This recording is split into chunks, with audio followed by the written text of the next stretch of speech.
नमस्ते बच्चों। आज भूगोल विषय में पाठ 11 यातायात और संचार माध्यम, ये अंतिम पाठ है आपके सिलेबस में। 12वां पाठ इस साल आपको नहीं पढ़ना है, ये अंतिम लेसन है। इसके बाद फिर आपका रिवीजन का काम होगा। यातायात और संचार माध्यम, आने जाने का माध्यम, हमारी बातों को संचारित करने का, भेजने का, फैलाने का जो माध्यम है उसको संचार माध्यम। और व्यक्ति वस्तु इनको लाना ले जाना जो होता है उसके लिए जो साधन होते हैं उनको यातायात के साधन। यातायात के साधनों में सड़कें हैं, रेल मार्ग, जल मार्ग, वायु मार्ग और नल मार्ग का प्रयोग किया जाता है। तो सबसे पहले हम देखेंगे कि यातायात के लिए हमें किन चीज़ों का ध्यान रखना चाहिए जिससे हमारा यातायात अच्छा हो, सरल, सुगम, सस्ता। इस तरह से इसके लिए कुछ बिंदु हैं। प्राकृतिक रचना, प्राकृतिक धरातल कैसा है, प्रकृति ने क्षेत्र की रचना कैसे की है, इसके बारे में जानना।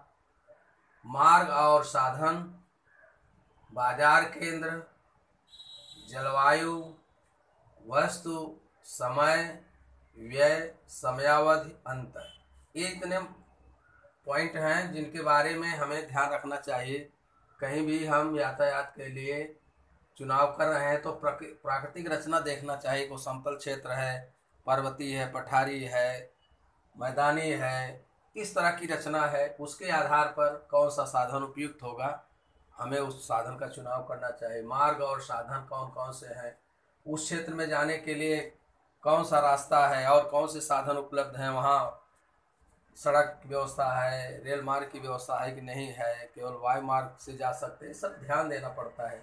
बाजार केंद्र, वहाँ वस्तुओं का क्रय विक्रय किस तरह का है, मार्केट कैसा है, वस्तु की मांग कैसी है, इन सब चीज़ का बाजार केंद्र से मतलब होता है। जलवायु, जलवायु का भी यातायात पर गहरा प्रभाव पड़ता है।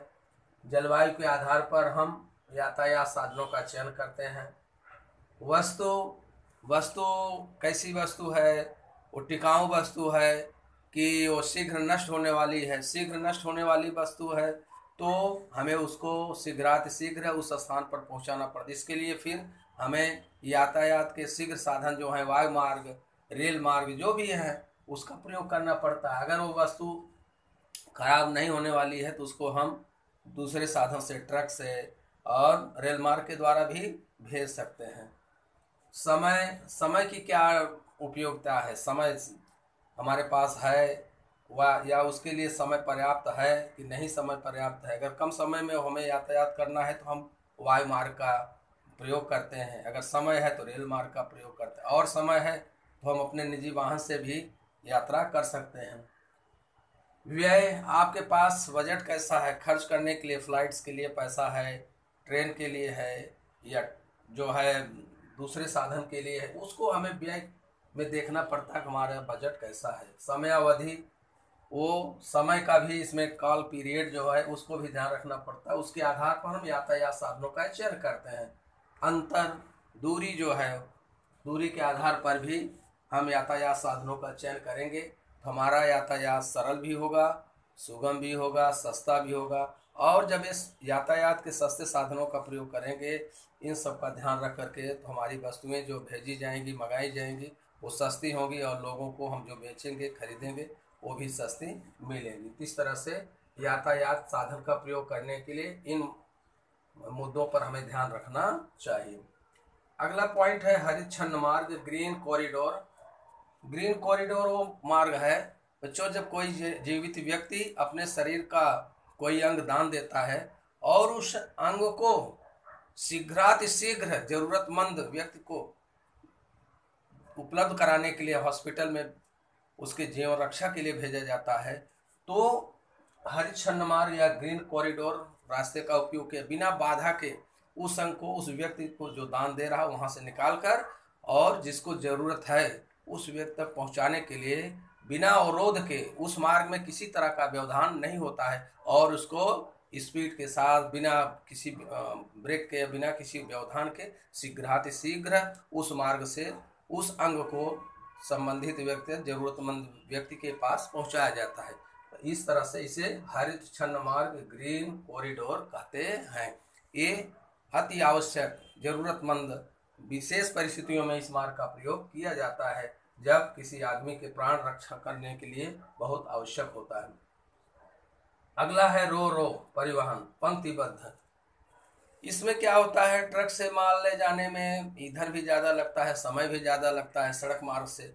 और अगर उसी वस्तु को रेलवे के माध्यम से, ट्रक को रेलवे के ऊपर, रेल के माध्यम से आप देखते हैं उस पर बना रहता है, उसके ऊपर लोड कर दिया जाता है, ट्रक को चढ़ा दिया जाता है। माल से भरा हुआ ट्रक रेल के ऊपर जो है उसके बने हुए व्यवस्था पर उसको बैठाते हैं और शीघ्र रेलवे के द्वारा, रेल माध्यम से उसको आसानी से हम स्टेशन पहुंचा देते हैं। और जब वहां पहुंच जाता है फिर जहां जाना है उतार कर उसको ट्रक के माध्यम से उस जगह पर पहुंचाए।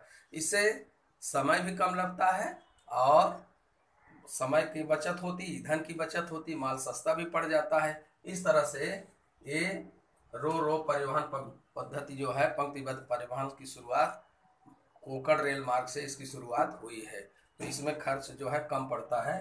इस तरह से बच्चों, आज हमने यातायात के साधन में ध्यान देने योग्य बातें, हरित छन्न मार्ग, रो रो परिवहन पद्धति के विषय में अध्ययन किया। आज का वीडियो यहीं पर समाप्त होता है। धन्यवाद।